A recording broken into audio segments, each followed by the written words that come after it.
Welcome back to the Now Morning Show. Looking at some footage there of Blaxx and Barcode. And of course, normally we would have Tobago Thursdays. However, we are dedicating our show today to Blaxx, but we are squeezing in a little bit of Tobago because we have with us on the line this morning Mr. George Leacock, owner of Radio Tambrin in Tobago and also founder of the infamous Soca Under the Salmon Tree, an event that starts Carnival in Tobago every single year. Good morning, Mr. Leacock.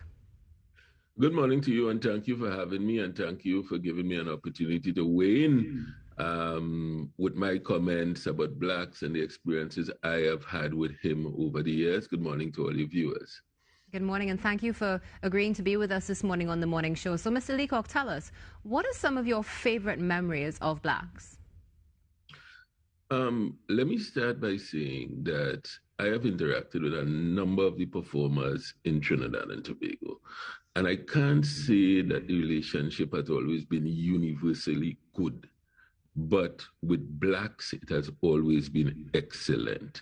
It's not a situation, I don't want to give the impression that you normally have problems with artists and you have difficulty with them and all of that.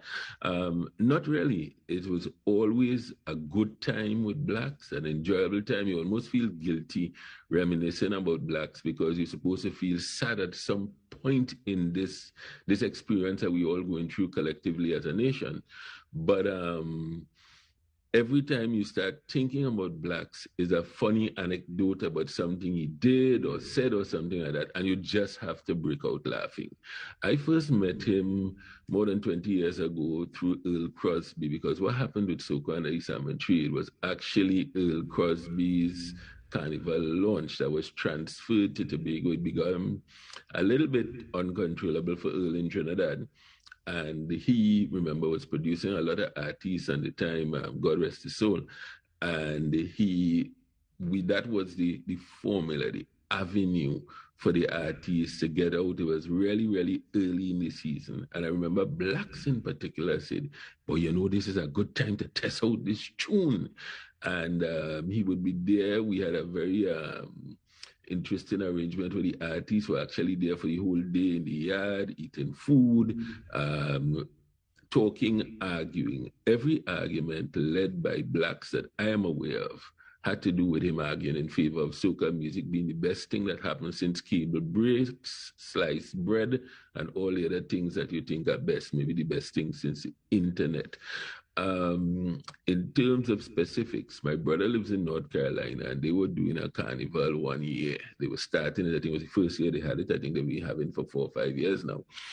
That was 2018 in the year of Hulk, and he asked me to call Blaxx to ask him if he would come to North Carolina to do the show. I called Blaxx, and Blaxx reeled off a schedule for me. Well, I'm in Toronto, then I'm in New York, then I'm in London, but I was in the week in between. You think I could fly from London to North Carolina and then go back to London? And I was like, Blaxx, that is too much. And he said, no. Remember, we have a responsibility to spread the music. I said, nah, man, Blaxx, that puts, 2 of your other shows in danger. You mightn't make it back in time. You have a bad flight. He said, no. Eventually, he agreed with me. But the point I'm making is, he saw himself as having a special responsibility to share and spread the music, and he took every opportunity to do that. He said, as part of that conversation, I really hate when somebody calls me and says there's a show and I have to tell them that I really can't make it because I want to go everywhere. He saw it as his mission, and he played out that mission. He played out the mission well. Another promoter called me yesterday, Mr. Aaron Reed. He was doing a show in Tobago for the teachers get together. And he said that the night before the event, they are doing the preparations, fixing up the hall at Signal Hill. And he gets a telephone call from Blaxx saying, I'm in the airport. So he asked Blaxx, which one? He said, Ian Robinson Airport in Tobago.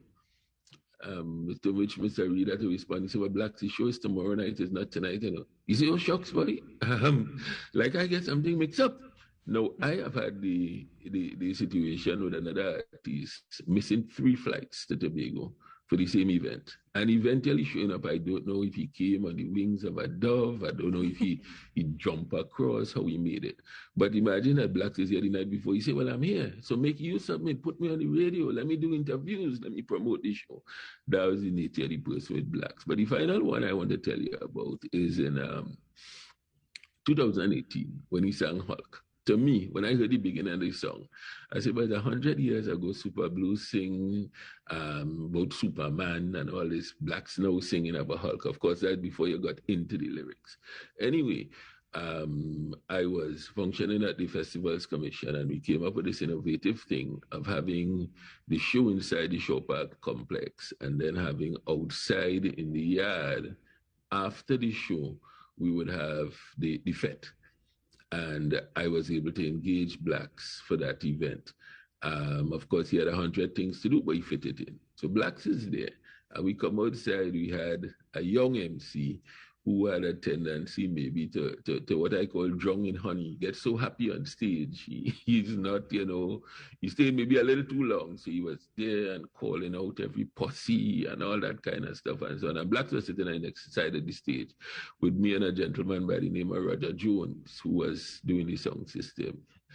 Blaxx stayed, he said, Roger, you have another mic? And so Blaxx took a mic from Roger. He said, turn it on. And he strode onto the stage. Blaxx has an ability to raise his arms with his shoulders still down and then spread his arms. And then he brought back in one hand and he said, I feel like Hulk. Now, I know that Chris Rock was shocked the other day, but I don't think anybody had a more shocked expression on their face than the master of ceremonies. I will remember that facial expression forever. When he turned around and he realized that Blaxx was on the stage and the crowd had already let go and the party just went, I suppose, up from that point and up and up and up. I have a sort of memory for special incidents and events, and I put that down really, really top in the list of my carnival experiences ever. And thanks so much to Blaxx for that experience. Wow, Mr. Leacock, I don't even know how to jump in from there, but I just have one question for you. You have this big event in Tobago, and it seems as if every year after year, you wanted Blaxx at that event. What was so special about Blaxx that he had to be at your event to start Tobago Carnival? I love old talk, liming, and fun. And there were some people who participated in that process, let's say, more actively than others. I remember Calypsonian saying that you sort of knew that you arrived if you sang in Kitchener's Calypso tent, and he told you to meet him in Port of Spain on Carnival Day, and he would pay you, but you would have the special privilege of liming with Kitchener in Port of Spain for Carnival. Of course, you know Kitchener is dressed and so on. Somehow, there evolved a sort of group that included deceased, what's the guy who sing in Miami?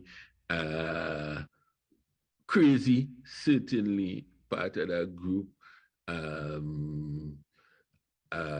Caruth was part of that group, that whenever you got there, particularly when we got around to the food and something, there's a little circle that came out. And the little circle was essentially led by Blaxx, and led by Blaxx with his continued advocacy for Calypso music around the world, despite the fact that he was also very capable of singing everything else. He was involved in a show in Shaw Park. That was probably just before the thing. And he said, you want to hear Blaxx? And he went into, he did 4 or 5 rhythm and blues type things, jazzy type things. He had that ability. And let me also remind the public that his father, Jerry Stewart, entrepreneurial in spirit must have been who decided to move from Trinidad to Tobago and start his band, Jerry Stewart. That band provided backup music for Scouting for Talent, Calypso Tent, every event in Tobago, maybe from as early as maybe just before the mid-80s, right until his passing, really. And that also was an interesting subplot for me because having known Jerry Stewart all his life, met Blaxx as a, already maturing Calypsonian and say, well, Jerry Stewart is his father. Right. So he must have music in him. And certainly, I suppose he stood on his shoulders, his father's shoulders, and went significantly ahead.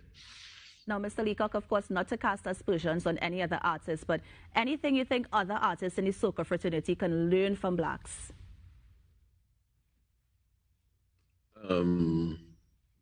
Relentlessness, commitment to craft, and understanding sometimes of the position that a radio station would be in, and understanding sometimes of the position that a promoter would be in.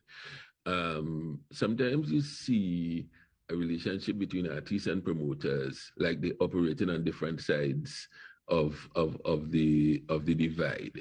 When in truth and in fact, you always got the impression that when he said to Blaxx, I want you to be a part of something, he was interested in you being successful. As a matter of fact, I remember being at Tallyman's place in Mason Hall, Greenfield Guest House.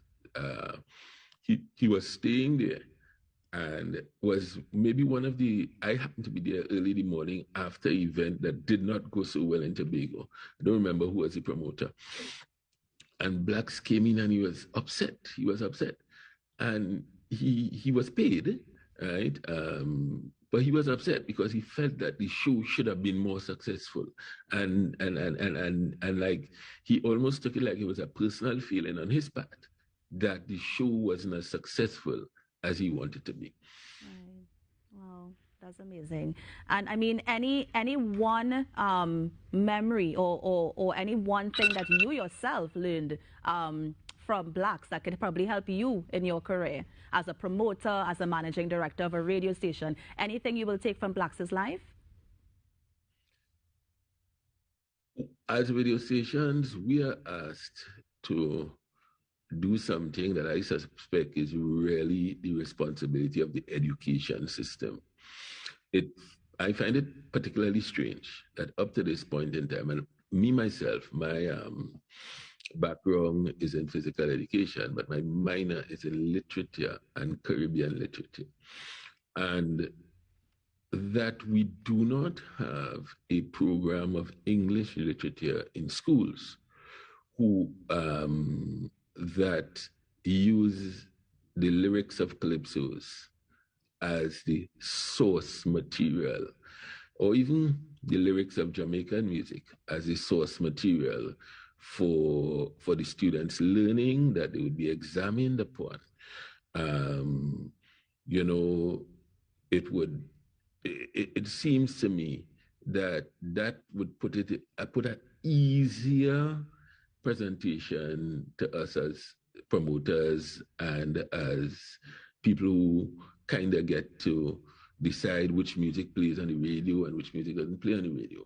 If you start in the first place with a population that is introduced to Calypso as education and as something of value, because in a real sense, almost anything that you don't do in the education system and you don't measure, people tend to devalue it. So that Blaxx continual aggression in promoting, expanding, spreading the music, as he would pronounce it, is my heavy takeaway. Right. Well, Mr. Leacock, of course, we have a few minutes left, but of course, final thoughts as we celebrate the life and we remember our beloved Blaxx. All right. Maybe on a little educational, I don't know, on that direction. I also want to point out that Jason Perez, a gentleman who represented Trinidad and Tobago in Canada in Calypso, received a lot of awards in Canada and is largely responsible for the growth of Calypso in that region. Also passed on the same day as Blaxx. He's the one who's tell the driver to mash it up. I say to do mash it up. That song, in a Trinidad and Tobago sense, maybe was his one huge hit in Trinidad and Tobago, but did very well in Canada. He passed on the same day, on the same day as Blaxx. Wow. Yeah, as we continue to have the discourse, at the end of the day, everybody knows what is needed for all of our art forms to advance. Everybody, you can hear it at at every level. Sometimes you hear it at levels and you say, well, I understand what you want to see practically, but there may be need for some guidance from people who have an understanding of the business side of it. There may be some guidance from people who understand the technical, theoretical side of it, but we want to know what you want to have happen. The problem has been that over the years, nobody has done it. Nobody has done it. I started off in radio myself as a volunteer at a radio station, CKDU in Halifax, Nova Scotia, when I was at Dalhousie University. And I was there and sending to New York, actually going to New York on one occasion to Charlie's to get records, while my Jamaican counterparts were getting boxes of records mailed to them from Jamaica on a monthly basis. I'd be lucky if I got DJ Arcadia or somebody to send me a cassette. Yeah. So that we know what has to be done. There are examples of what needs to be done. I think Blaxx has to be credited with doing everything that he could. You spoke about the lyrics of the music. And maybe I could tell you one more joke. I sent the lyrics. One of my cousin, Valakwi, anybody who has traveled between Tobago and Trinidad will know that's the lady who does her ministry on the airport. At one time in Trinidad, now in Tobago, she's always there selling books with poetry and that kind of stuff. Taking money out of her pocket to buy lunch for persons who miss their flights and all that kind of thing.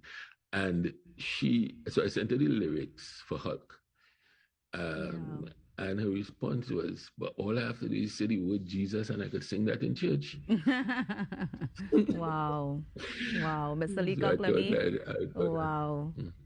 Mr. Leacock, thank you so much for sharing, your memories of Blaxx and, for all the jokes and, some of the fun times that you had together. And of course, we are still sending condolences to his family. So, of course, thank you so much, Mr. Leacock, for joining us on the Now Morning Show. Thank you very much for having me. Have a great day. And that was Mr. George Leacock, just reminiscing, of course, on Blaxx, as we are going to be doing all day today. We're going to take a quick break, but stay with us, because coming up next, we actually have a St. Lucian soca artist who is also going to weigh in on some of his memories with Blaxx. So stay with us. Well, the boy now turned 39. It was Kelly, Tasha,